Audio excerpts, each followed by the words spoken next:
નમસ્કાર સજ્જનો, સ્વાગત છે આપનું. ઓશો રજનીશજીના પ્રવચનમાં જિજ્ઞાસુ દ્વારા પૂછાયેલા પ્રશ્નનો ઓશો રજનીશજીએ આપેલો જવાબ उत्तर. भगवान श्री एक विरोध पैदा हो जाता है, जैसा आपने कृष्ण के संबंध में बंबई में भी कहा और यहाँ भी विषय प्रवेश के मौके पर कहा कि कृष्ण का जीवन अलौकिक, चमत्कारिक, हंसता हुआ, खेलता हुआ, फूलों की तरह खिलता हुआ जीवन रहा है. बाकी जितने भी दूसरे लोग हुए उनका जीवन दुखवादी जीवन रहा. जैसे ईसा को कभी किसी ने जीवन में हंसते हुए नहीं देखा. तो भक्त अगर दुख मांगता है, उदास रहता है, कभी हंसता नहीं है, तो फिर कृष्ण से उस अलौकिक दर्शन की पूर्ति कैसे होती है? यह बात मैं आपसे जानना चाहूंगा.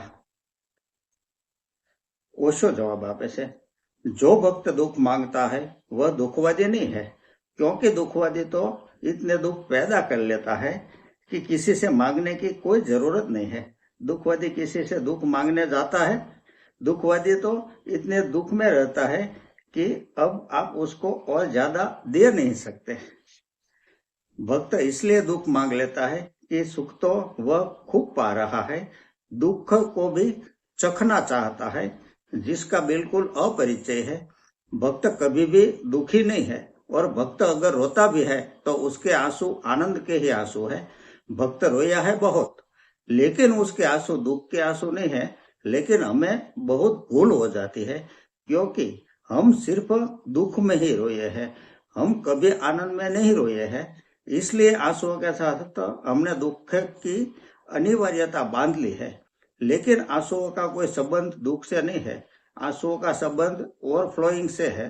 मन का कोई भाव मन की सीमा के पार हो जाए तो आंसू में बहना शुरू हो जाता है.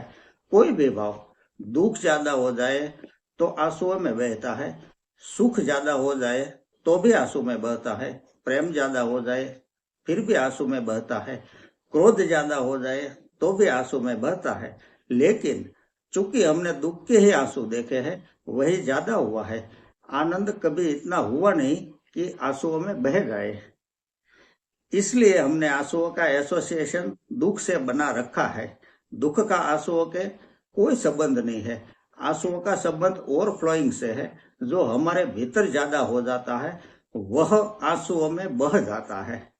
भक्त भी रोता है, प्रेमी भी रोता है, आनंद में ही रोता है. और यह जो आनंद की पीड़ा है, यह जो आनंद का दंश है, यह जो आनंद के कांटे की चुभन है, यह जो आनंद के आंसू है, इनका दुखवाद से कोई भी संबंध नहीं है. अस्तु. नमस्कार.